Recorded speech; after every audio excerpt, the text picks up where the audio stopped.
It is the miracle of emerging life. Graphic images of the developing child.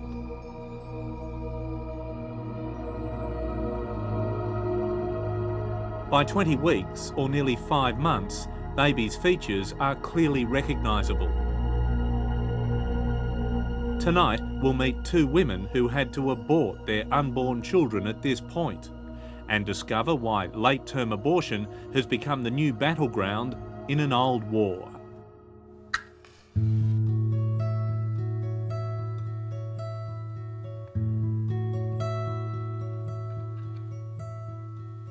So 4 daughters? Definitely 4 daughters. And my other 3 daughters will say the same. If I say 3 to people, they say, no, Mum, 4. So we all say that she's included, yes. Natalie Withers already had 3 daughters when she fell pregnant with another girl.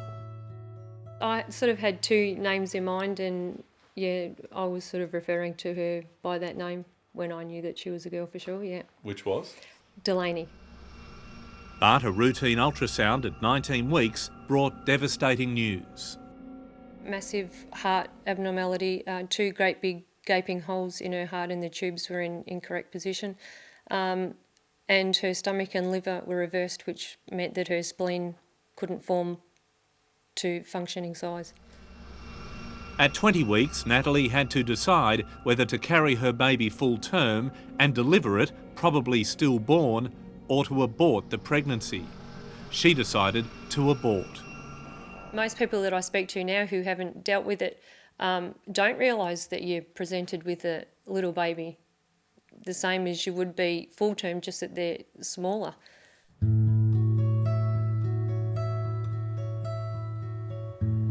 Fiona and Maverick Richards were familiar with tragedy. As an SAS soldier, Mav had seen 18 of his mates die in the Black Hawk helicopter crash of 1996.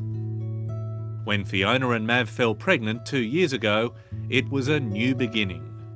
I've had a lot of loss in my life, and this is the first time that I've had something tangible to hang on to, you know, a child, you know, your first child. And yeah, over the moon, just wouldn't believe that we were pregnant until we had every test done, and then, yeah, the blood test came back and confirmed that we were about 5 weeks pregnant. So, yeah, we were amazed. But their joy was short-lived. see the heart there and that white mass there, the actual tumour itself. At 19 weeks, a massive tumour was discovered in the heart. Doctors advised there was no hope. The baby would not survive outside the womb and probably not even make full term. And that's when we decided we've got no choice. We're going to have to just pull our strength together and get through and terminate this pregnancy. At 24 weeks, Fiona's baby was aborted. Late in the second trimester, her gravely ill child would have looked like this, displaying clear human characteristics. For Australia's anti-abortion lobby, that's sufficient reason to consider banning late terminations.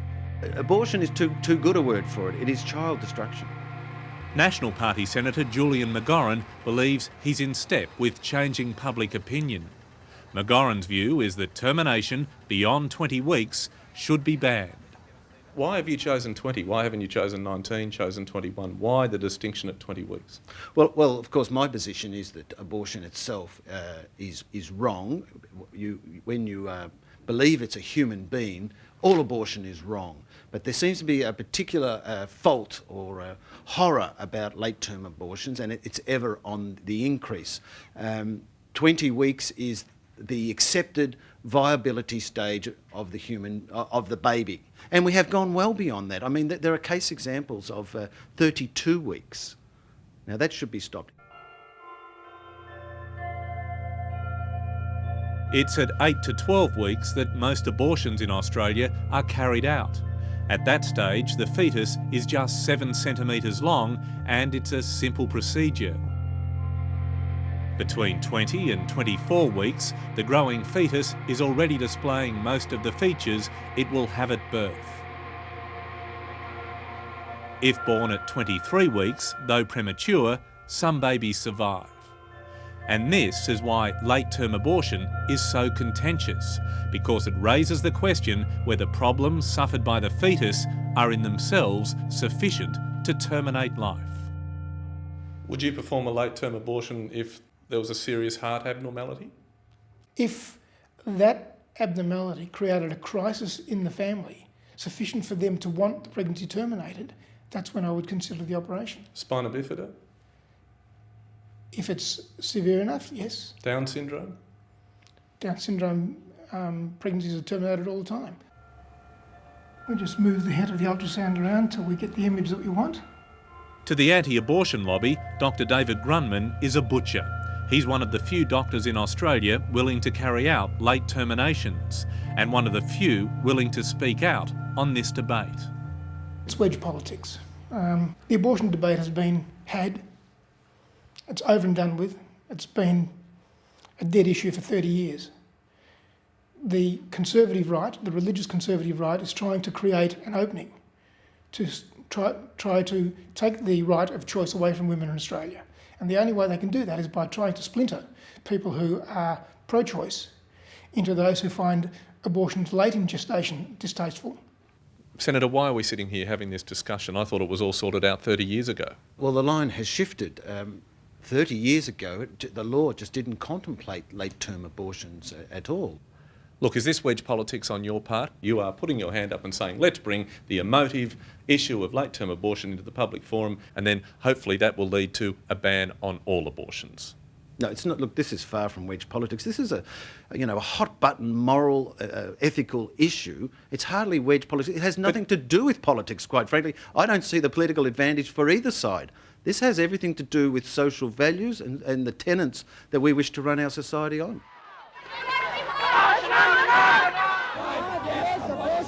Abortion has always been controversial, but it's a decision no woman takes lightly. This woman is 8 weeks pregnant and she's courageously given us permission to film her procedure.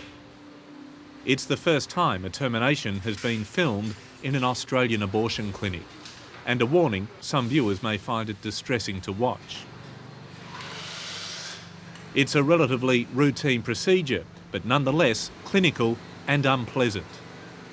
Abortions have been legal in some states of Australia since 1969, but if Julian McGorran has his way, the clock is about to be rolled back. So, do you want a ban on late-term abortion? I'll be more than happy to support legislation through the Parliament to ban late-term abortions, and certainly the method to which they're undertaken. What techniques do you use to perform late-term abortions? We use a range of techniques. I'm not going to go into the specifics because I don't believe that it advances the debate on either side terribly much. Do you pierce the baby's head with a sharp instrument? As I said, I'm not going to discuss details or specifics about procedures because I don't think that you or the public needs to know specifics about a very small number of procedures. If I'm talking to a medical audience, I'll have no problem discussing procedures because they understand it. Is that because the procedure is so bad and so explicit and destructive, your words? It's because the anti-choice people like to create hysteria about certain aspects of late abortion, which I don't think that the public really needs to debate. Only 2% of abortions are considered late term. Girls, just take one of these so that you know what's going to happen. Honestly, they're not going to tell you the truth in there. But it's a potent weapon for anti-abortion protesters like Anne Dowling. Okay, we're now under arrest for obstruct police. Okay. If there is a baby on the road, you would jump on the road, stop the traffic to pick up the baby. I can't pick up the baby, but I can stop the traffic.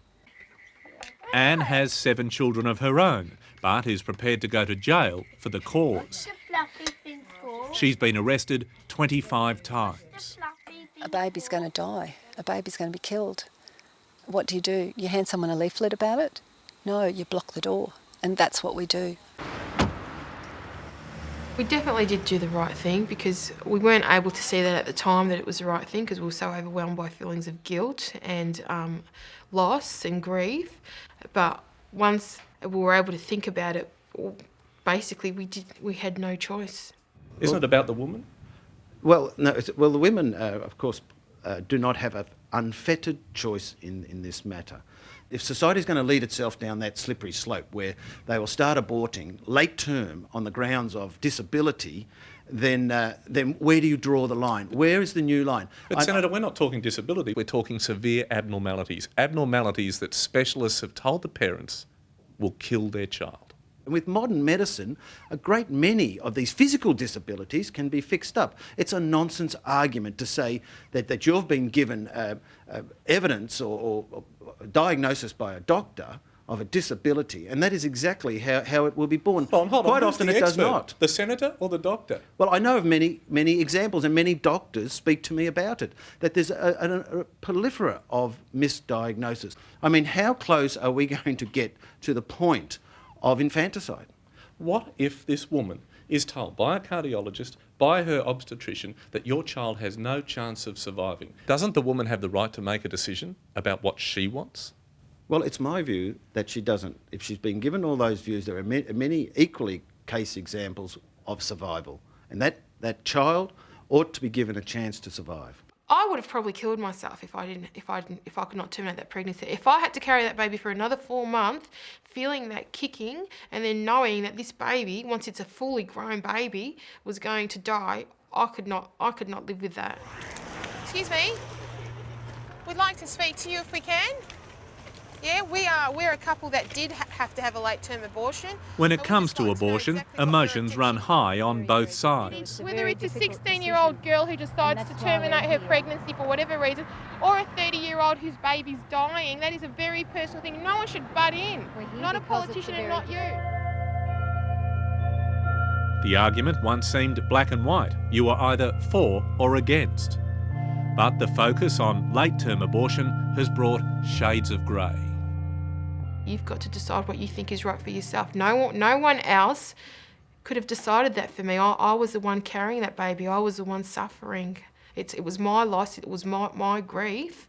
I had to deal with it the only way I knew how to.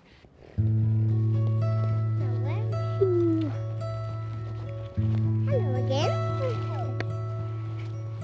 At a Melbourne cemetery, Natalie mourns the girl she never held. 4 years on, the pain hasn't receded. At times, the hurt so great, she even thought of ending her own life. Yeah, I really didn't want to live the pain anymore, so there was probably times of thinking that I would have rather go and be with her. She looked pained when she was born. She was born with her mouth open, and if I was confronted with it again, I could not do it again.